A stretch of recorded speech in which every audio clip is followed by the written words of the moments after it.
California's strong Democratic Party leanings mean the state's 54 electoral votes more than likely will go to Harris. Seems that way. And in states where Harris and Trump are neck and neck, voters are just being bombarded with rallies, advertisement, door knockings, and mailings of all kinds. So what is it like to be a voter in a swing state? ABC 7 News reporter Monica Madden found out about those who are watching this closely. Well, as you all know, we live in a bit of a blue bubble in the Bay Area for the most part, so we kind of wanted to see what we're seeing in the other states. And here in California, we're not seeing as much of the national political dogfight happening elsewhere, so that's why we wanted to check out what voters are seeing outside of our state.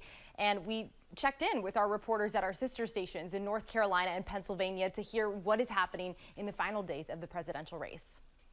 It's a very different vision. If you think we see a lot of campaign ads in California, just imagine the battlegrounds. President Trump fights for you.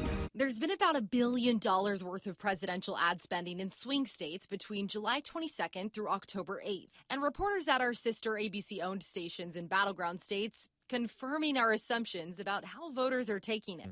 Exhaustion. People are tired of seeing the ads and hearing the debates. Pennsylvania could very well determine the outcome of the presidency. And our colleague Brian Taft says it's a responsibility voters there don't take lightly. We realize that we're right smack in the middle of this whole thing, and our vote really has the potential to determine who is the next president of the United States. What are kind of the ads that you have been seeing, and what are people buzzing about the most? I'm not making this up when I tell you that every single ad, every single day, on every single channel is about the presidential election. I've not seen an ad for a car or cereal or anything else in weeks. Over North Carolina, it's still nonstop, but our colleague Joel Brown says there's been specific ads on repeat. One advertisement that's gotten a lot of attention has been Donald Trump's attack on Kamala Harris and talking about transgender inmates within the state prison system.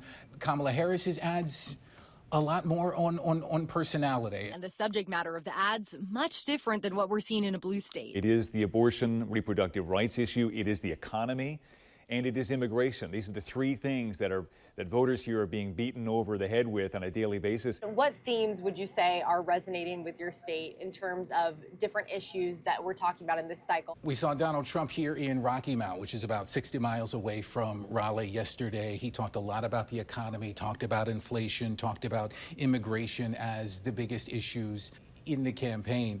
A big part of his focus, though, was on the economy. Kamala Harris was here in Raleigh, one of the more urban areas of the state. A lot of her message has been turn the page on Donald Trump, and I know that's resonating with many voters. We heard from them yesterday in Raleigh.